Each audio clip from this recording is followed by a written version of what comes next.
L'histoire de motivation de Jim Rohn. Les 4 saisons du succès, change ta vie, pas ton rêve. Leçon de vie par Jim Rohn. L'hiver de l'esprit. Le village des Amba était figé dans le temps. Les maisons en terre semblaient soupirer sous le poids des années, et les visages fatigués racontaient mieux que 1000 mots la monotonie des jours qui passent sans promesse. Ici, les rêves naissaient petits et mouraient jeunes. Au cœur de cette torpeur vivait Eliam, un jeune homme au regard brûlant de curiosité. À 17 ans, il n'avait pas grand-chose, pas de fortune, pas de diplôme prestigieux, pas même un téléphone moderne.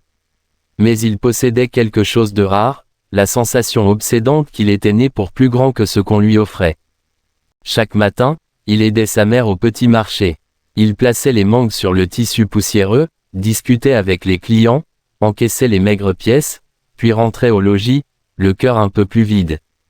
Pas parce qu'il détestait cette vie, mais parce qu'il savait qu'elle n'était pas toute sa vie. Un soir, alors qu'un orage grondait au loin, Eliam courut s'abriter dans une vieille maison abandonnée au bord du village.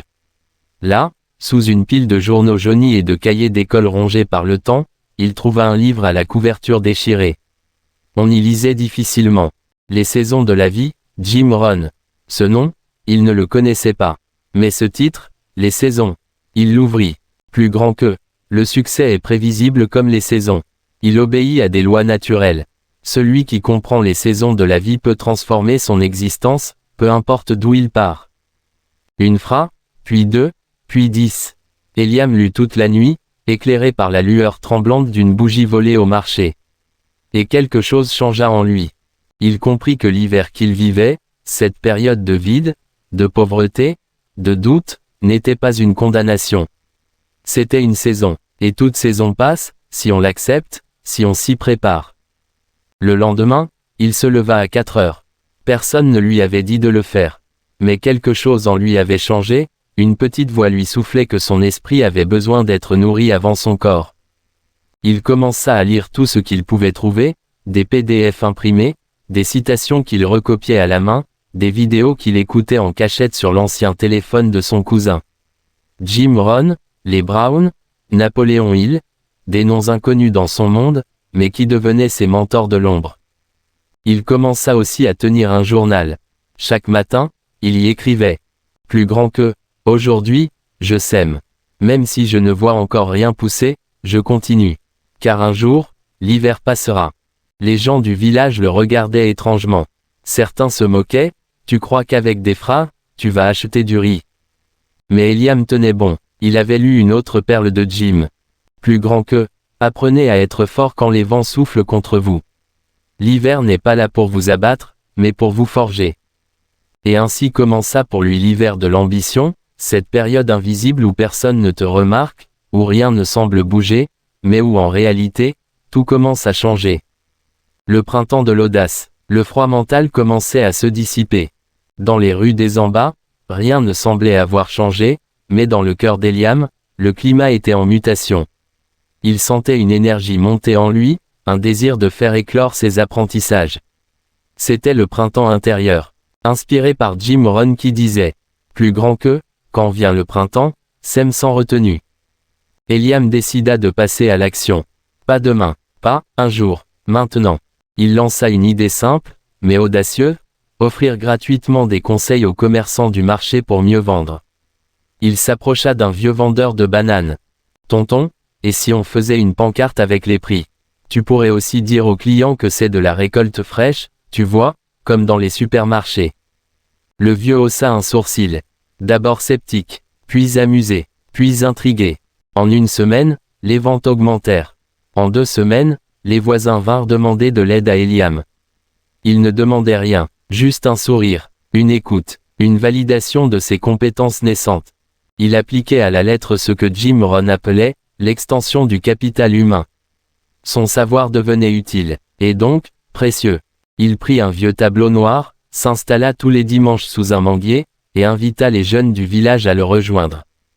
Aujourd'hui on parle de la loi de Pareto, 80% des résultats viennent de 20% des efforts. Il riait, mais il revenait. Quelque chose dans son énergie était contagieux. Le printemps, dans son éclat, est une saison d'attraction naturelle. L'été des tempêtes, mais, Comme Jim Rohn le prédisait. Plus grand que, l'été n'est pas qu'une saison de soleil. C'est aussi le temps des parasites. Le succès d'Eliam ne passa pas inaperçu. Certains anciens du village commencèrent à parler dans son dos. Il croit tout savoir. Depuis quand on fait des leçons au marché. Pire, un commerçant jaloux copia ses idées, mais détourna les clients contre lui avec des rumeurs mensongères. Résultat, en une semaine, Eliam perdit la moitié de ce qu'il aidait. Il rentra chez lui, vidé, déçu, brisé, mais en relisant ses notes, il tomba sur cette phrase. Plus grand que, la vie n'est pas faite pour t'épargner, mais pour te renforcer. Apprends à affronter la chaleur sans fondre. Alors il se releva, il relut ses erreurs, il comprit qu'il n'avait pas encore bâti de fondation solide. Il reprit son apprentissage avec encore plus de rage. Il développa de nouvelles compétences, communication persuasive, gestion de conflits, marketing local. Il étudia tout ce qu'il pouvait trouver sur Internet avec le peu de data qu'il pouvait acheter. Et surtout, il apprit le pouvoir du silence. L'été est la saison où l'on ne parle pas trop. On agit, on s'adapte, on se concentre. L'automne de la récolte, le temps passa. L'année suivante, tout le village connaissait le nom d'Eliam. Il avait transformé la petite séance sous le manguier en école communautaire de développement personnel. Il n'avait pas de diplôme, mais il avait des résultats. Des jeunes avaient lancé leur propre petit business. Les mères vendaient mieux au marché. Même les doyens commençaient à l'écouter. Un jour, le maire du village, en visite surprise, assista à l'un de ses ateliers. « Tu t'appelles comment, Eliam, monsieur, et tu as appris tout ça, où ? Dans les saisons de la vie. » Le maire sourit. 2 semaines plus tard, Eliam fut invité à la capitale pour présenter son projet. Il monta dans un bus pour la première fois de sa vie. Il parla devant un petit public de décideurs, tremblant au début, puis vibrant comme une torche vivante. À la fin, une femme élégante s'approcha de lui. « Je travaille pour une ONG. On cherche un formateur pour les jeunes entrepreneurs ruraux. Tu es partant ?» Eliam ne répondit pas tout de suite. Il leva les yeux vers le ciel. L'automne avait apporté sa moisson. L'hiver de la gloire silencieuse. Des mois plus tard, Eliam vivait à cheval entre son village et la capitale. Il gagnait maintenant de l'argent.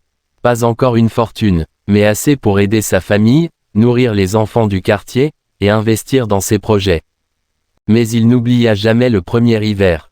Celui où il était seul, sans repère, sans bruit, avec pour seule chaleur les paroles de Jim Rohn dans un livre abandonné.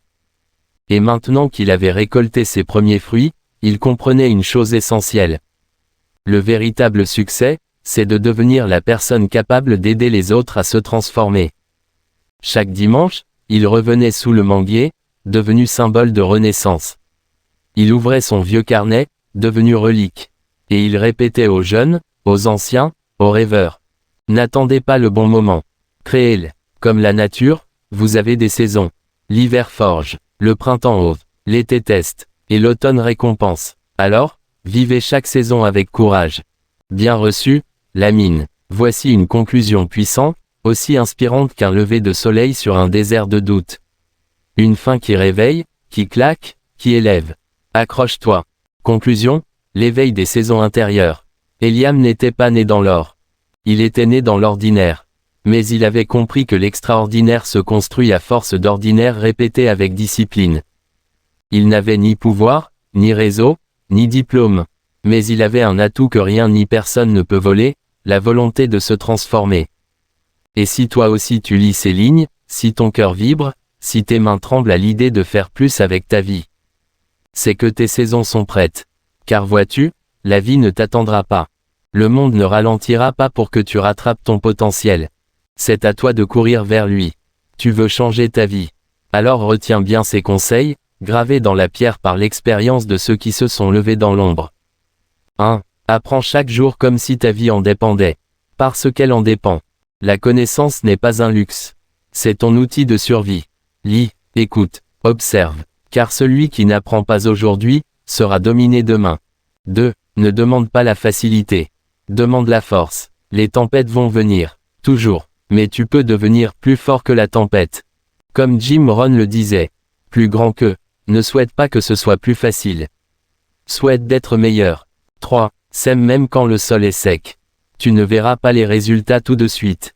Et c'est normal. Les plus belles racines poussent dans l'invisible. Continue. Insiste. Ne lâche rien. 4. Sois fidèle à la version de toi qui t'attend au sommet. Tu n'es pas encore cette personne, mais tu peux le devenir. Et chaque petite action, se lever tôt, terminer un livre, dire non à une excuse, te rapproche de lui. Ou d'elle. 5. Laisse une trace. Pas juste une empreinte, une transformation. Le but n'est pas juste de réussir.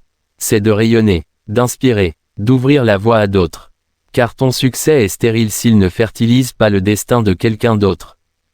Alors toi qui lis ceci, toi qui sens en toi un feu prêt à dévorer le doute, toi qui veux te lever mais ne sais pas par où commencer. Commence, maintenant, peu importe où tu es, peu importe ce que tu n'as pas, ce que tu as, c'est toi. Et c'est amplement suffisant, car au fond, tu n'es pas né pour survivre. Tu es né pour semer, grandir, fleurir, et inspirer. N'oublie pas d'abonner et laisser votre commentaire et partager. Et merci beaucoup pour l'abonnement.